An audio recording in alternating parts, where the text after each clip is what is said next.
अस्सलाम वालेकुम, मैं हूं शेरफ गन बुज़दार और आप देख रहे हैं मेरा यूट्यूब चैनल। नाजरीन, डेरा गाजी खान की दानिश स्कूल में गुज़िश्ता दिनों एक इंतहाई अफसोसनाक वाक़या रूनुमा हुआ था, जिसमें एक 3 साला बच्चे को जिनसी दरिंदगी का निशाना बनाया गया था। इस वाक़े के बाद वहाँ की जो इंतज़ामिया है, वहाँ की प्रिंसिपल साहिबा हैं, उन्होंने इस मामले को दबाने के लिए दोनों बच्चों के जो वालिदैन थे उन पर यह जोर दिया कि इस मामले को यहीं पर ख़त्म करें, रफा दफा करें, ताकि ये मामला इदारे से बाहर ना निकल सके और इससे इदारे की बदनामी होगी। तो मैडम की शायद सोच अपनी जगह पर ठीक होगी, लेकिन मैं मैडम साहिबा से ये गुजारिश करता हूँ कि मैडम साहिबा, अगर आप इस तरह के मामलों को यूं ही रफा दफा करेंगे तो इस तरह के मामला फिर रुकेंगे नहीं, फिर ये मामला और तूल पकड़ेंगे। इस तरह के और मामला जो है वो जो है वहाँ पर रूनुमा होते रहेंगे।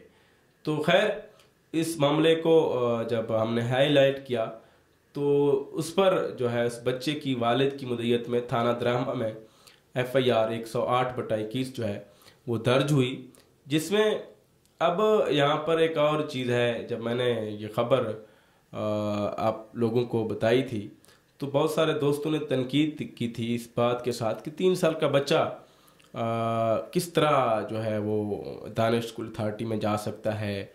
आपकी खबर जो है वो बेबुनियाद, गलत और झूठा है और इसमें शायद आपके अना को कुछ तस्कीन पहुंच रहा है। भाई, मुझे दानिश स्कूल अथॉरिटी से क्या लेना देना? वहाँ पर ना तो कोई मेरा अजीज़ पढ़ रहा है, वहाँ पर ना तो कोई मेरा अजीज़ जो है वहाँ पर कोई नौकरी कर रहा है, तो मेरा वहाँ से क्या लेना देना, मुझे ये बताएं। और मैं क्यों अपनी अना की तस्कीन के लिए एक इदारे को निशाना बनाऊं?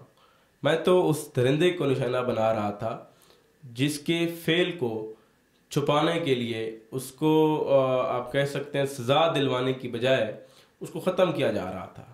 और ये उस बच्चे के साथ, 3 साला बच्चे के साथ नाइंसाफ़ी थी, जो कि ज़ख्मी हालत में उसके वालिदैन उसको अस्पताल लेकर गए, उसका इलाज करवाया। उस बच्चे की हालत यह थी कि वो बच्चा बैठ भी नहीं सकता था, जिस पर उस बच्चे के वालिदैन को ये इल्म हुआ कि ये सारा मामला क्या रूनुमा हुआ है। तो मैं तो चाहता हूँ कि उस दरिंदे को, जिसने उस 3 साला बच्चे के साथ दरिंदगी की, उसको सज़ा हो सके, ताकि ये चीज़ उन तमाम बाकी बच्चे जो थे उनके अगर दिमाग में इस तरह की कोई बात है, उनके लिए एक एग्जाम्पल सेट हो सके। मैं सिर्फ यही चाहता था।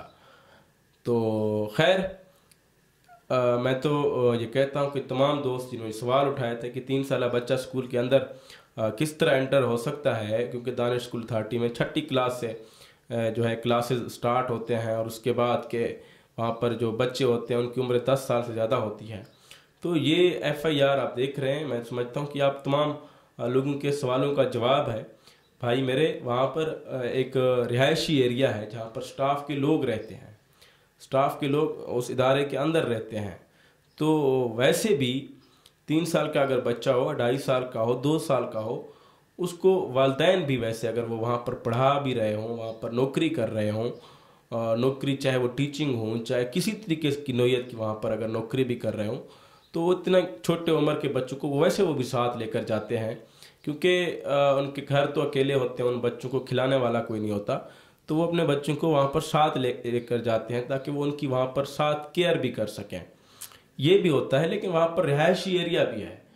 तो बहुत सारे दोस्तों ने, कोई 300 से ज़्यादा दोस्त थे, उन्होंने ये ख़ास कर ये बात की थी। तो मैं हर एक को तो वहाँ पर जवाब नहीं दे सकता था, अलबत्ता कोशिश की है बहुत सारों को जवाब देने की, लेकिन बहुत सारे लोग ऐसे भी हैं वो सिर्फ तनकीद बराए तनकीद पर बिलीव रखते हैं, लेकिन मैं, आप कह सकते हैं कि तनकीद बराए इस्लाह पर यकीन रखता हूँ। खैर, इस बच्चे की FIR के बाद मुलजिम जो है वो गिरफ़्तार भी हुआ है। अब उसको इदारे से भी निकाल दिया गया और उसके ख़िलाफ़ जो है वो कानूनी दीगर जो कार्रवाई है या जो प्रोसेस है वो भी अमल में लाया जा रहा है। तो इसके लिए मैं उन तमाम दोस्तों का भी शुक्रगुज़ार हूँ जिन्होंने इस मामले को हाईलाइट करने के लिए मेरा साथ दिया था, जिस पर ये मुलजिम जो है वो अपने अंजाम की जानिब, आप कह सकते हैं, वो गामज़न है, जिससे ना सिर्फ उसको सज़ा होगी बल्कि उस बच्चे के साथ भी इंसाफ होगा और इससे और भी बहुत सारे लोग शायद सबक भी हासिल कर सकेंगे। इसी बात के साथ मुझे दीजिए इजाज़त। इंशाल्लाह दोबारा एक नेक्स्ट वीडियो के साथ आप दोस्तों की खिदमत में हाजिर होऊंगा। तब तक के लिए अल्लाह हाफ़िज़।